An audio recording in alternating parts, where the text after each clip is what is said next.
My next Patreon question is from Joshua, who wanted to know my thoughts on one of the more infamous public service announcement specials of the 90s. Some people seem to think the 90s anti-drug TV special, Cartoon All-Stars to the Rescue, is entertaining and a good educational tool for teaching children about the dangers of drugs, myself being among them.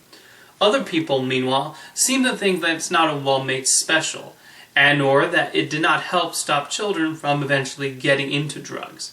What's your take on this, and how do you think Cartoon All-Stars to the Rescue holds up? Thanks to this question, I did watch the special for the first time, and it certainly made for an interesting curiosity.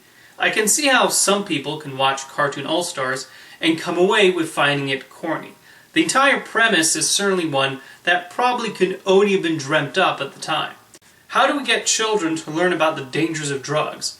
Well, they like cartoons, so let's take their favorite Saturday morning cartoon characters and put them into one special. But how do we get the different rights owners to agree to this? Oh, we can get the president's seal of approval and have all the television networks agree to air it at the same time. Jokes aside, it is not a badly made special, and it is neat to see these famous cartoon characters come together like this. There were also some big names attached. Roy Edward Disney was the executive producer, while Alan Menken and Howard Ashman wrote the theme song. Several of the original voice actors also lend their voices, giving that extra authenticity. The selection of characters is interesting though. For example, Warner Brothers was willing to have Bugs Bunny and Daffy Duck, their biggest heavy hitters, appear, but the best Disney could do was Huey, Dewey, and Louie and Winnie the Pooh and Tigger. Was Mickey Mouse's asking price too high or something? Michelangelo was also the only Ninja Turtle to show up, and Slimer only appears briefly. Maybe that was all the time his Columbia contract would allow? The big question surrounding this special is whether it does enough to educate children about drug use. For the most part, it tells the audience that drugs are bad and can ruin your life. That's a good start, but the cartoon characters mostly just get on the lead protagonist Michael's case for taking up the habit. There are occasional moments where they explain how drugs can be addictive and the effects they can have in our bodies, but a lot of the time their strategy is to torment them.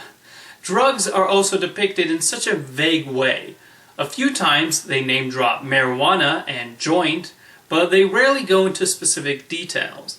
The special mostly touches on drugs that can be smoked, but with nary a mention of drugs that can be injected, snorted, or taken orally. So I think Cartoon All-Stars could have been a bit more educational.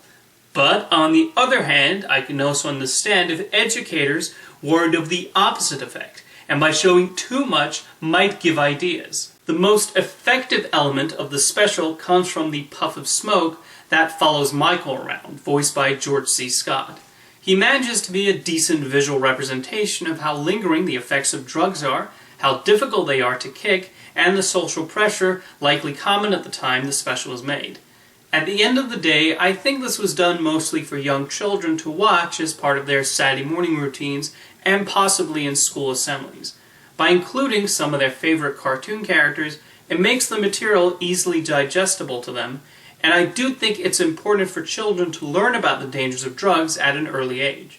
Overall, I think Cartoon All-Stars to the Rescue makes for an interesting time capsule, partly for how it lectures about drugs, and partly due to how more stringent companies have gotten about sharing their characters. I'm not sure we'll ever see the Looney Tunes and Winnie the Pooh hanging out together again, and a few of these have since been gobbled up by bigger companies, as the Ninja Turtles and Garfield are now part of Viacom, and the Muppet Babies are currently owned by Disney.